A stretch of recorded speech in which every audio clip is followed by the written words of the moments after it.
할렐루야, 모두 환영합니다.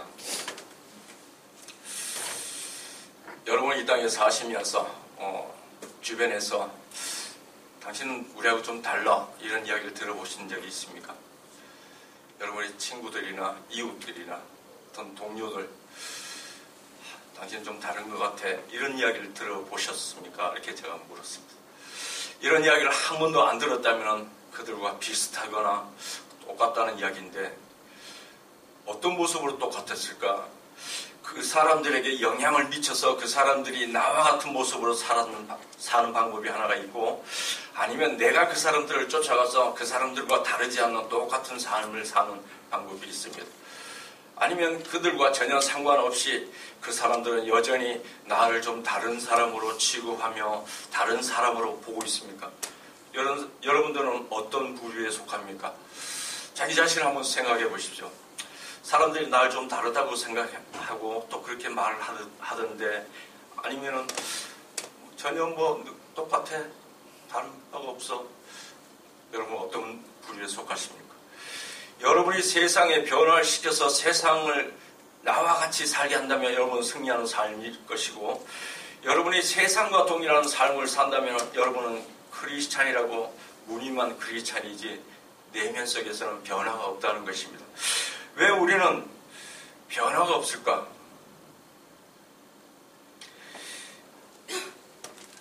오늘 본문을 보기 전에 3장 13절을 보면은, 형제들아 세상이 너희를 미워하여도 이상히 여기지 말라.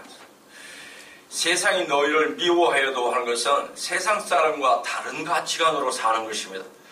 세상 사람들의 그 세계관이나 크리스찬들의 세계관은 다른 것이고, 또 세상 사람들의 그 가치관이나 크리스찬의 가치관은 전혀 다를 수밖에 없습니다. 그러나 그들이 이상하게 여기지 않으면 무언가가 잘하고 있든지 잘됐는지 잘못됐든지 우리는 다시 한번 돌이켜 봐야 됩니다. 예수님께서는 분명히 우리에게 세상과 다르다고 말씀하셨고, 세상 사람들이 우리를 미워할 것이고 핍박할 것이라. 왜냐하면 우리는 그리스도의 제자이기 때문에. 그럼 그리스도는 세상 사람들이 생각하는 그러한 그리스도가 아니었기 때문에 사람들이 핍박하였고 결국은 십자가에 못 박혀 죽게 만들었습니다. 그러나 우리는 크리스찬이라고 말합니다. 그리스도화 되려고 하는 사람들입니다. 그럼 그리스도가 세상으로부터 핍박을 받았음에도 불구하고 우리는 그리스도의 형상을 닮아가기를 원하는데, 과연 우리가 무엇을 닮아가고 있는가? 우리에게 그 닮아가는 모습을 우리에게 전제를 하고 있습니다. 16절 17절을 보면은, 그가 우리를 위하여 목숨을 버리셨으니 우리가 이로써 사랑을 알고 우리도 형제들을 위하여 목숨을 버리는 것이 마땅하니라. 우리를 위해서 죽으셨다는 것입니다. 그리스도가 세상과 다른 것이 아니라 세상을 살리시기 위해서 죽으셨습니다.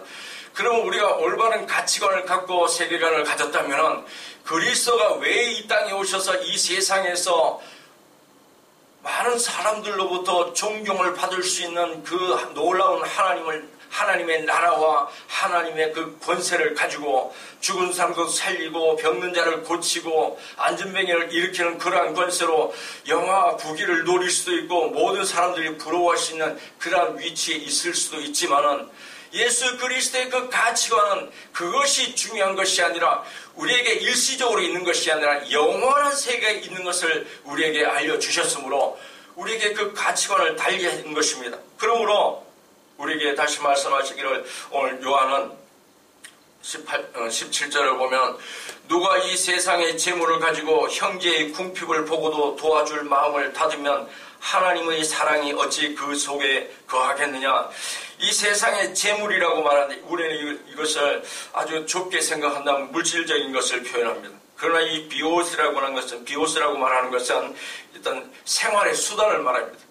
우리가 가지고 있는 달란트, 우리가 가지고 있는 능력, 내가 지식을 가지고 있고 권세를 가지고 있고 힘을 가지고 있고 어떤 내게 가지고 있는 그러한 능력들, 생활할 수 있는 능력들을 가지고 그러한 능력이 없어서 힘들어하는 사람들, 오늘 얼마나 많은 사람들이 빈곤에 처해 있거나 또는 사랑에 굶주려 있거나 또는 홀로 외로워한 사람들, 또 많은 사람들이 고립되어 있는 이 군중 속에서 고독함을 느낀다는 우리 그러한 이야기를 많이 했습니다.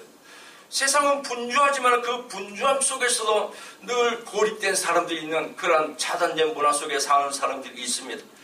우리는 그러한 사람들을 우리는 외면하기 쉽습니다. 누가 이 세상의 재물을 가지고 형제의 궁핍을 보고도 도와줄 마음을 닫으면 하나님의 사랑이 어찌 그 속에 거하겠느냐? 하나님의 사랑이 그 속에 거하겠느냐? 이걸 해석을 우리가 좀 새롭게 해야 됩니다. 이 해석이 조금 잘못되는데, 이것은 우리의 하나님에 대한 사랑이 있다고 보느냐? 이렇게 해야 됩니다. 우리가 하나님에 대한 사랑을 가지고 있다고 생각하느냐?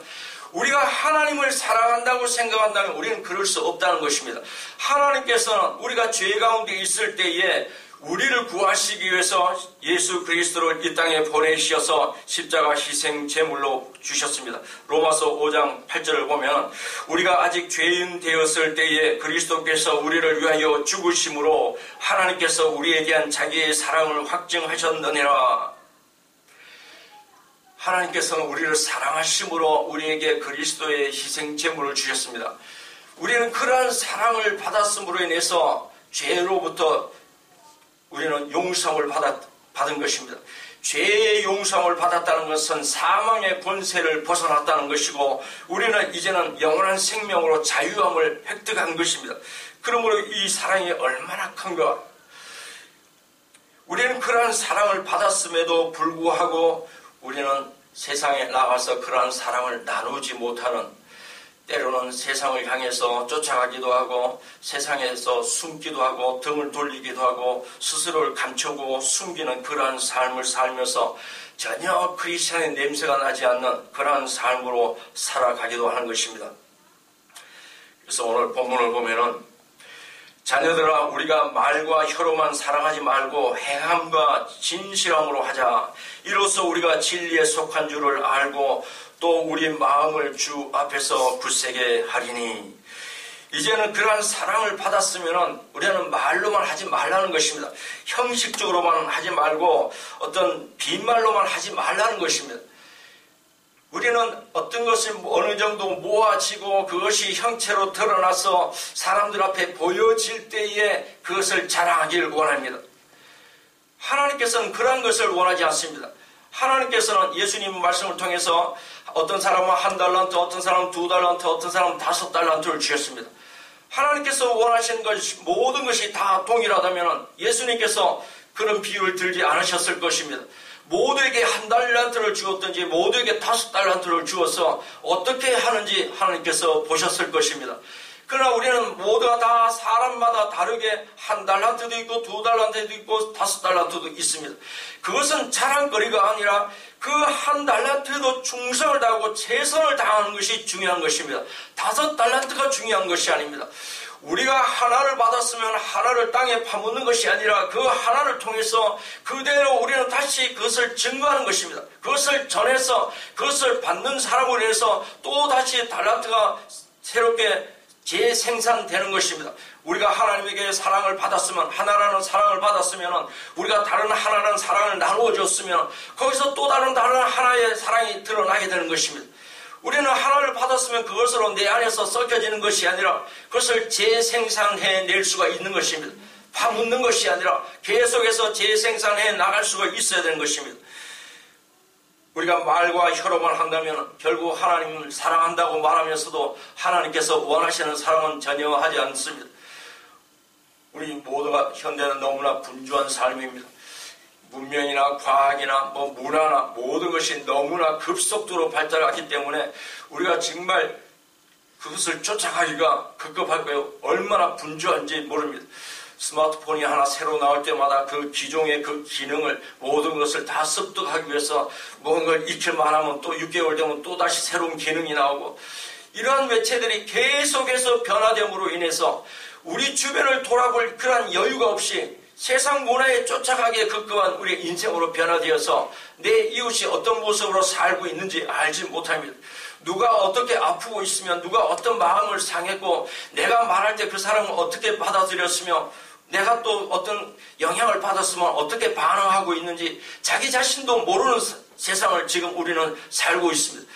내 자신을 모르고 세상을 향해서 분주히 달려가는 그러한 삶, 그러면 내 안에는 열매도 없고 나는 늘 허전하고 허망한 그런 어떤 결과를 보게 되는 것입니다. 캄캄한 밤이 되면 그때서 비로소 자기 자신을 발견하게 되는데, 그때는 피곤하고 지쳐서 자기 자신의 축 처진 그런 모습만 발견하게 됩니다. 전혀 내 마음속에 소망이 있고 희망이 있는 것이 아니라 모든 것이 다 잠잠해서 다 죽은 듯한 그런 자기 모습을 발견하게 되는 것입니다. 우리는 하나님으로부터 새 생명을 공급받았음에도 불구하고 그 생명의 의미도 모르고 그 생명의 가치도 모르고 그 생명이 우리에게 무엇을 원하는지조차도 우리는 생각할 겨를도 없는 것입니다. 우리는 말로만 하지 말고 실제로 행함과 진실함으로 하자. 우리 마음속에서 내가 하나 가진 것이 부끄러운 것이 아니라, 하나 가진 것이 부족한 것이 아니라 이 하나를 드러내지 못하는 것이 우리는 안타까운 것입니다. 이로써 우리가 진리에 속한 줄 알고 또 우리의 마음을 주 앞에 굳세게 하리라.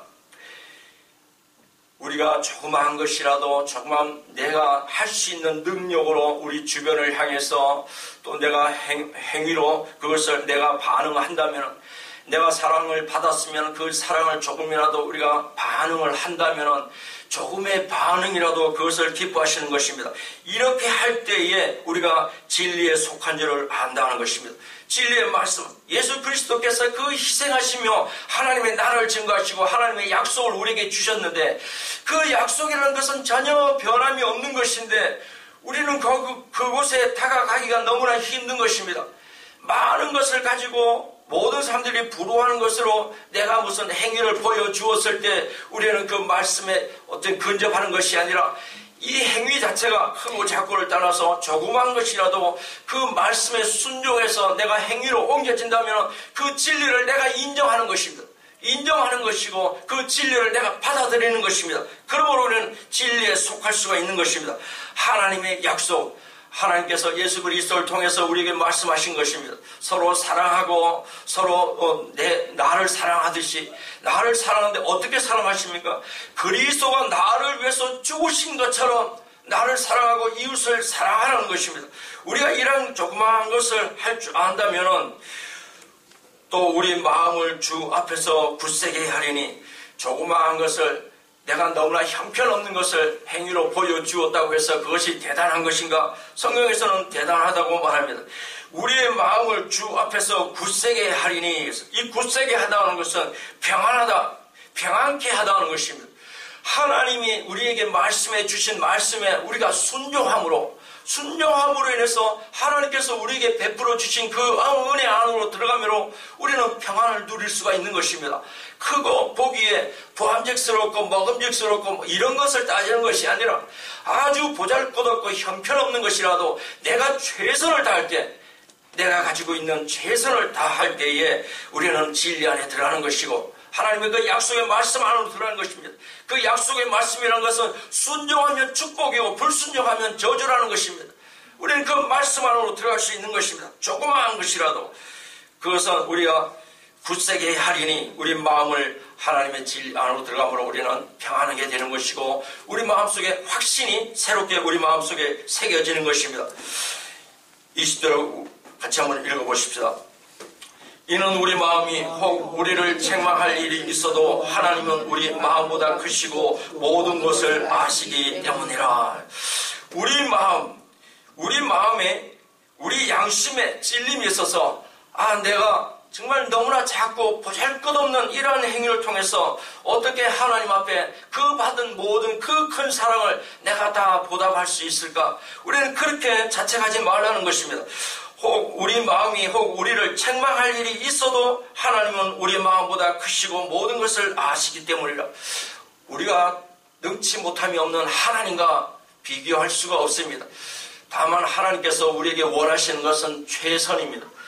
우리가 받은 은혜를 표현하고 싶어도 우리의 능력이 요것밖에 되지 않고, 내가 체력이 요것밖에 되지 않아서 교회에 헌신을 할 수밖에 없고, 내가 가진 것이 요만큼밖에 없어서 교회를 섬기고 교회를 어떻게 좀 부흥시키고 교회를 위해서 내가 헌신하고 싶은데 너무나 작고, 또 내가 가정을 돌보고 싶은데 내 마음이 허락하지 못해서 모든 사람을 품어주지 못하고, 또 외로운 사람들을 일일이 찾아다니면서 그들을 위로하고 격려하지 못하는 것, 이런 것을 자책하지 말라는 것입니다. 내 마음속에 조금이라도 그 행위로 따라지는 그것이 있다면 그 자체가 중요한 것입니다. 우리 스스로 우리 마음속에 양심으로 책망할 일이 있어도 하나님은 우리 마음보다 크시고 모든 것을 아시기 때문이라. 우리가 하고자 한다면 그 필요한 부분을 하나님께서 채우시는 것입니다. 우리가 원하는 것을 우리가 다 이룬다면 우리는 더 이상 하나님을 찾지도 않을 것이고 더 이상 하나님이라는 존재도 필요 없는 것입니다. 내가 하나님이 될 수가 있습니다. 내가 필요한 것, 내가 만들어서 필요한 사람에게 다 제공해 줄 수 있으면 얼마나 좋은 세상일까요? 그러면 우리는 이 세상을 떠나지도 않을 것이고 몸부림치면서 죽음을 모면하려고 몸부림칠 것입니다. 우리가 아무리 할 수 있다 하더라도 우리는 죽음을 모면할 수도 없고 피할 길이 없습니다. 그러나 그 죽음까지도 주관하시는 하나님께서 우리에게 그 죽음을 모면하시기 위해서 영원한 생명으로 옮기시기 위해서 예수 그리스도를 대신 희생하셨습니다. 우리에게 그 이상의 무엇이 있습니까? 우리가 사랑을 베풀지 못하는 것은 어떤 하나님을 믿지 못하는 것입니다. 하나님께서 내가 조그만 이런 것 가지고 기뻐하실 일도 없을 것이며 나는 이런 것조차도 할 수 없고 내가 살기에 급급한데 내게 채워지지 않는데 어떻게 그런 것을 할 수 있어?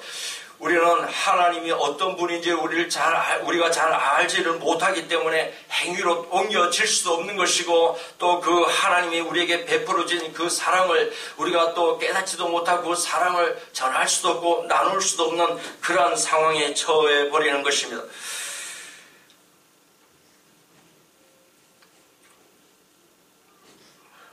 마태복음 7장 9절부터 11장 17절부터 9절을 보면 세례 요한이 예수 그리스도가 오신 것을 증거하면서 광야에서 외치는 소리라고 했습니다. 많은 사람들에게 회개를 권면하면서 그들에게 세례를 베풀고 예수 그리스도가 오심으로 그들이 예수 그리스도를 맞을 준비를 하라고 외쳤지만 결국 세례 요한이 감옥에 갇혔습니다. 세례 요한조차도 과연 그리스도를 내가 증거했는데 그 그리스도가 내가 이렇게 감옥에 갇혀 있음에도 불구하고 면회 한 번도 안 오고 나를 위로 한 번 해주지도 않으시고 나를 감옥에서도 건져내지 않으시는 것을 의아하게 생각했을 것입니다. 분명히 하나님의 아들이신데 그 하나님의 아들이 이 땅에 우리를 위해서 오셨는데 그 하나님의 아들을 증거한 내 자신이 지금 감옥에 갇혀서 언제 죽을지도 모르는 이런 불안한 상황 속에서 왜 예수님은 나를 도와주지 않으실까? 제자들을 통해서 내가 더 기다려야 됩니까? 아니면 오실 분이 당신이십니까? 그리스도가 당신이십니까? 아니면 당신은 당신이시고 또다시 다른 그리스도가 오셔서 나를 구원하실 것입니까? 제자들을 통해서 묻습니다. 예수님께서 그들을 보내고 자기 제자들에게 말합니다. 너희들이 왜 광야에 갔느냐? 광야에 왜 갔느냐? 광야에 가서 흔들리는 갈대를 보려고 갔느냐? 아니면 부드러운 옷을 입은 사람을 보려고 갔느냐? 부드러운 옷을 입은 사람들은 왕궁에 있다. 잘못 왔다는 것입니다. 우리가 추구하는 것이 어디 있느냐는 것입니다. 우리가 하나님을 믿는다고 교회에 와서 열심히 말씀을 듣고 또 말씀을 공부합니다. 그러나 우리 내면 속에 변화가 없고 내면 속에 채워지는 것이 없으면 우리는 변화는커녕 반응도 할 수가 없습니다.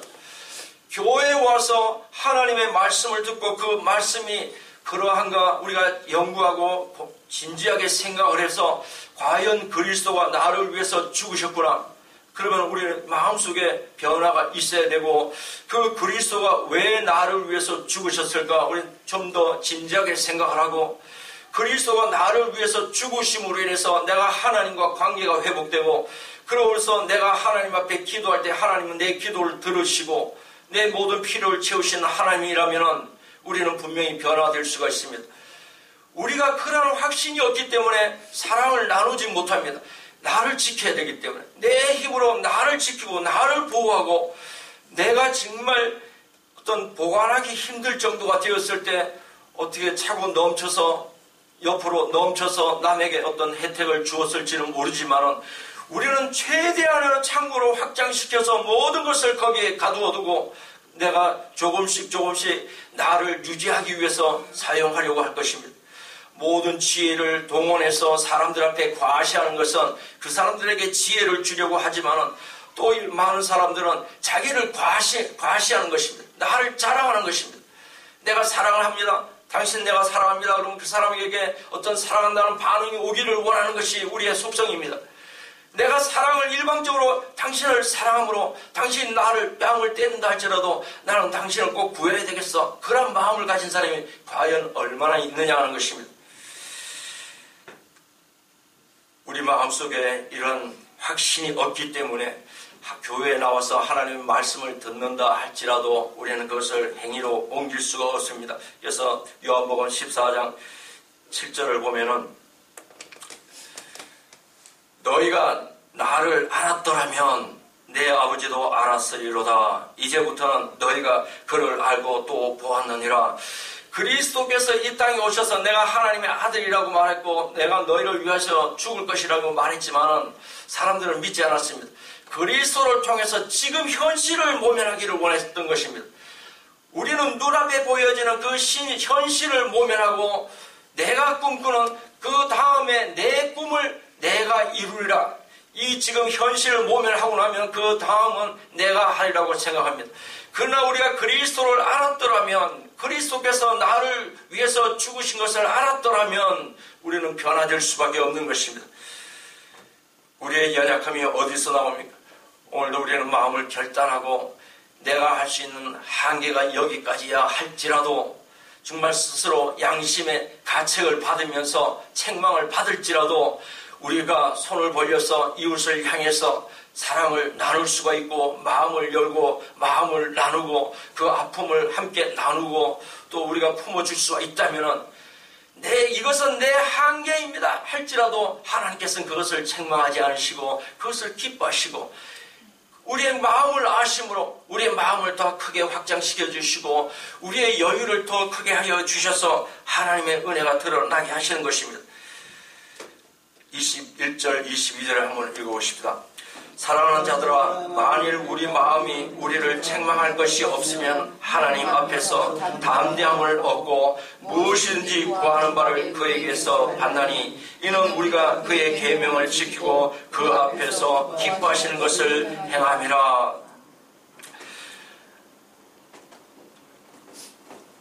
우리 마음에 하나님 앞에 책망받을 것이 없으면 책망받을 것이 없을 수가 있는 것입니다. 왜 우리는 책망받을까 두려워합니까? 하나님께서 우리에게 원하시는데 우리는 그렇게 하지 않기 때문에 하나님께서 우리에게 많은 것을 요구하시는 것이 아니라 너를 모든 것을 내게 바치라 이렇게도 하지 않습니다. 아브라함에게 그 아끼는 이삭을 제물로 바치라고 우리에게 명령했다면 우리는 과연 우리 마음은 어떠했을까? 우리 자신도 한번 돌아봐야 됩니다. 그러나 아브라함은 그 명령을 받고 지체하지 않고 새벽에 일어나서 말에 안장을 지우고 그 노새를 끌고 이삭을 데리고 모리아 산으로 3일길을 걸어갔는데 발걸음을 멈추지도 않고 쉬었다는 이야기도 없습니다. 물론 도중에 피곤해서 쉬기도 하고 잠을 잤을지도 모르지만 성경상에서는 그런 것을 말하지 않습니다. 왜 아브라함은 조금도 그 하나님의 명령에 대해서 생각하거나 다시 한번 돌이켜보거나 곰곰이 생각해보거나 그렇지 않았다는 것입니다. 전혀 유보 없이 행위로 옮겨진 것입니다. 지체 없이 옮겨진 것입니다. 우리에게 분명한 그런 믿음이 있다면 분명히 하나님께서 기뻐하시는데 하나님께서는 우리에게 그런 모든 것을 원하시는 것은 아닙니다. 우리의 마음을 보시고 우리의 중심, 우리 마음속에 하나님의 뜻대로 살고자 하는 그러한 의지가 과연 있는가? 그러면 조금이라도 우리가 시작을 한다면 우리 마음을 열고 이웃을 향해서 우리의 얼굴을 향한다면 하나님께서 우리를 기뻐하심으로 우리가 더 이상 하나님 앞에 책망받을 것이 없게 된다는 것입니다. 지금 우리의 모습을 보면 우리는 부끄러울 수 있습니다. 그러나 우리가 조금이라도 우리의 마음을 좀 변화시켜서 행위로 반응을 한다면 우리는 담대히 하나님 앞에 나아갈 수가 있는 것이고, 또 무엇이든지 구하는 바를 그에게서 받나니 이는 우리가 그의 계명을 지키고 그 앞에서 기뻐하시는 것을 행함이라. 하나님께서 기뻐하시는 것이 무엇입니까? 우리는 하나님 뜻대로 순종하는 것입니다.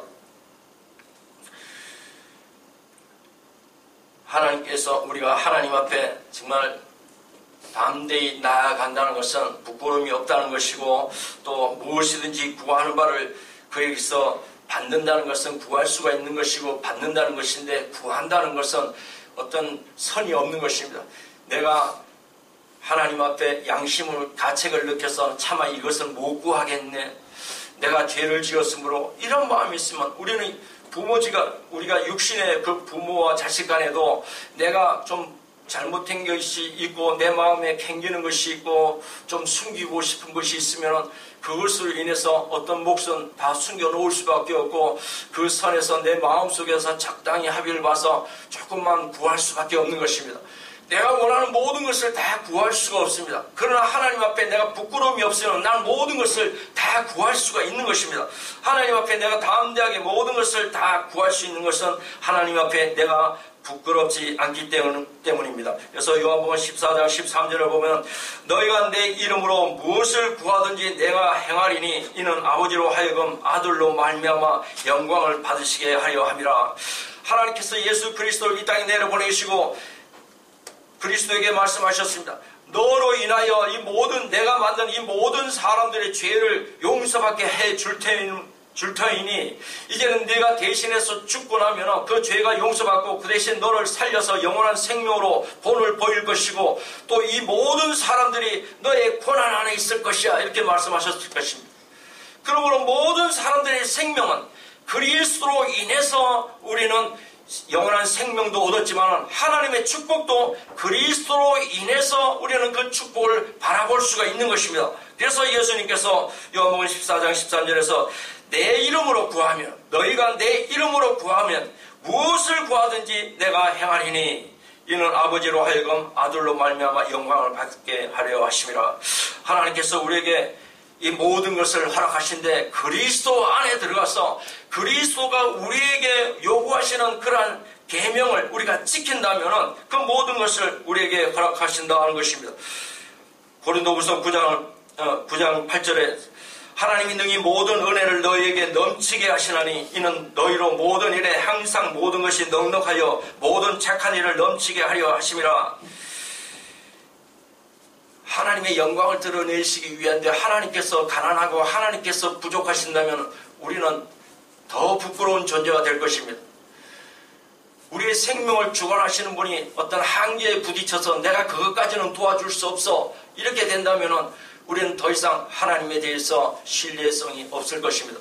하나님은 모든 착한 일을 우리에게 넘치게 하시기 위해서 하나님의 모든 은혜를 너희에게 넘치게 하시나니 우리가 모든 세상을 향해서 하나님 그리스도의 이름으로 하나님의 사랑을 나누고 그리스도를 전하고 그리스도를 통해서 하나님과 우리가 교제할 수 있고 이제는 우리는 영원한 생명을 얻었는데 하나님께서 우리에게 이러한 복을 주신다는 것을 증거하기 위해서 하나님께서 우리에게 넘치게 은혜를 부어주신다는 것입니다.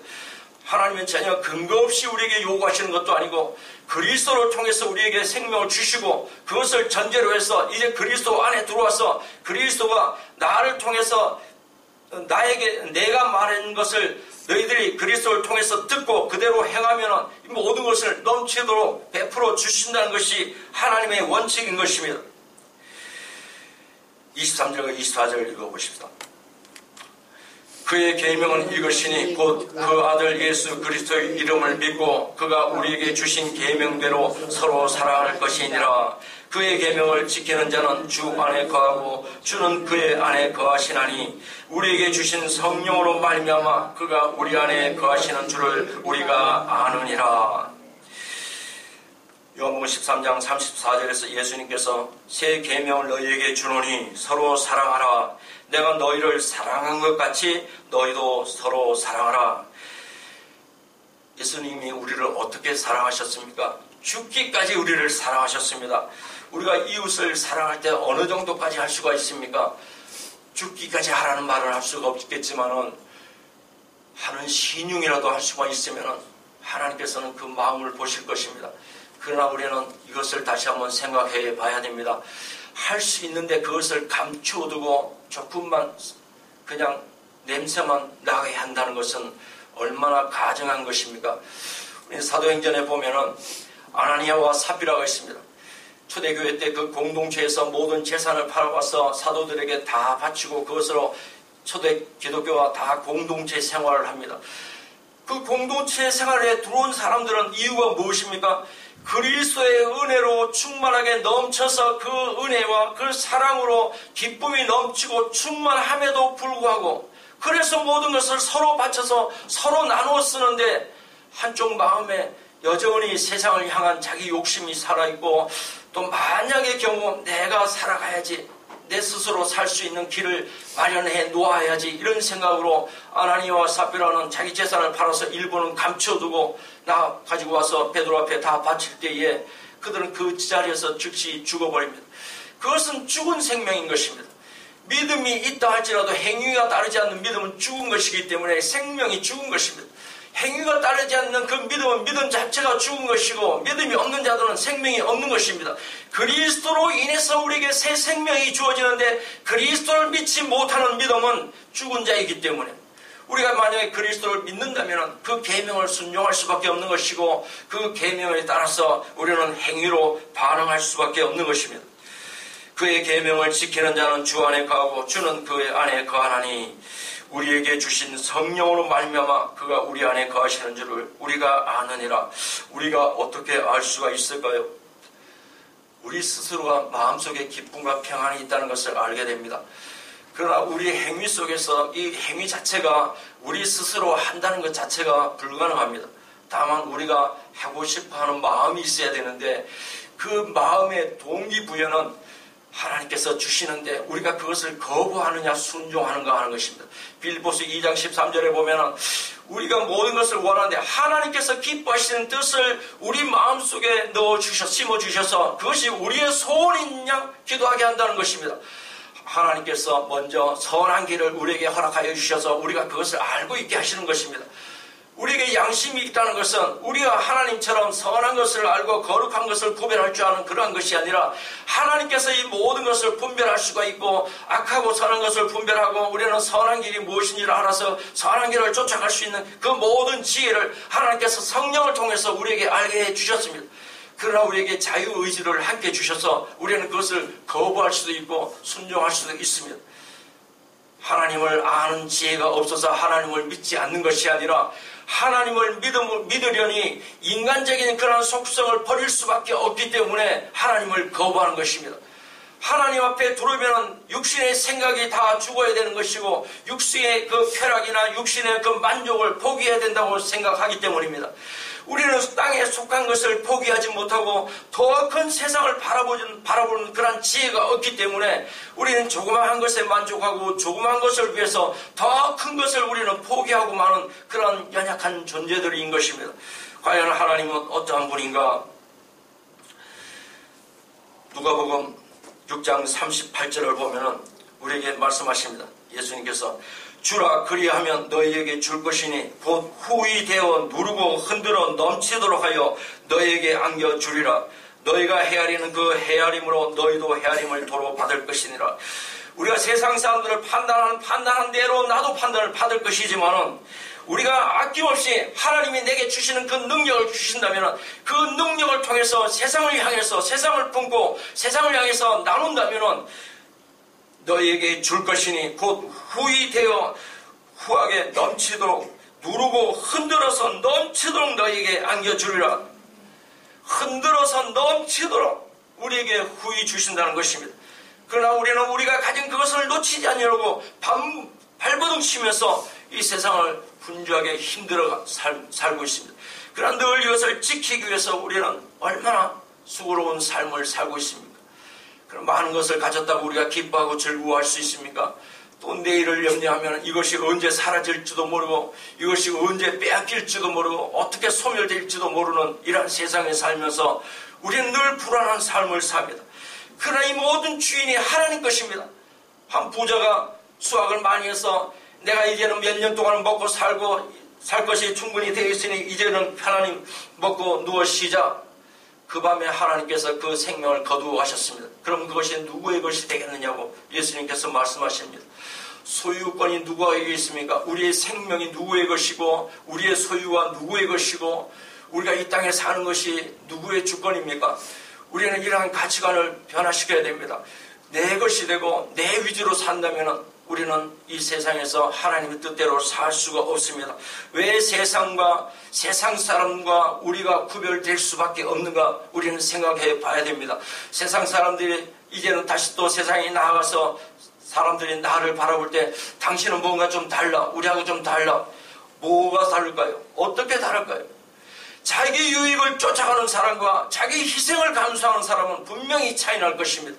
자기 희생이라는 것은 인간적인 측면에서 희생이라고 생각하지만 하나님께서는 그것을 하나님 뜻에 순종하는 것으로 보는 것입니다. 그러므로 우리는 아낌없이 줄 수가 있는 것입니다. 우리는 희생이라고 생각했지만 하나님께서는 그것을 우리에게 부어주시기 원하는 하나의 그 동기 또 하나의 시작에 불과한 것입니다. 하나님이 우리에게 넘치도록 누르고 흔들어 넘치도록 우리에게 부어주시는 동기를 우리에게 주십니다. 주라 이렇게 말씀하십니다. 오늘도 여러분의 사랑을 세상에 나가서 전하고 나누고 또 베풀 때에 하나님께서는 우리에게 차고 넘치도록 채워주시길 원합니다. 그러나 우리가 하나님을 알지 못하는 짧은 지식으로 내 유익을 구한다면 우리는 그것으로 만족할지라도 그것조차도 언제까지 나를 지탱하게 할지는 우리는 아무도 장담할 수가 없습니다. 여러분이 주 안에 사는 자라면 여러분은 변화되어야 됩니다.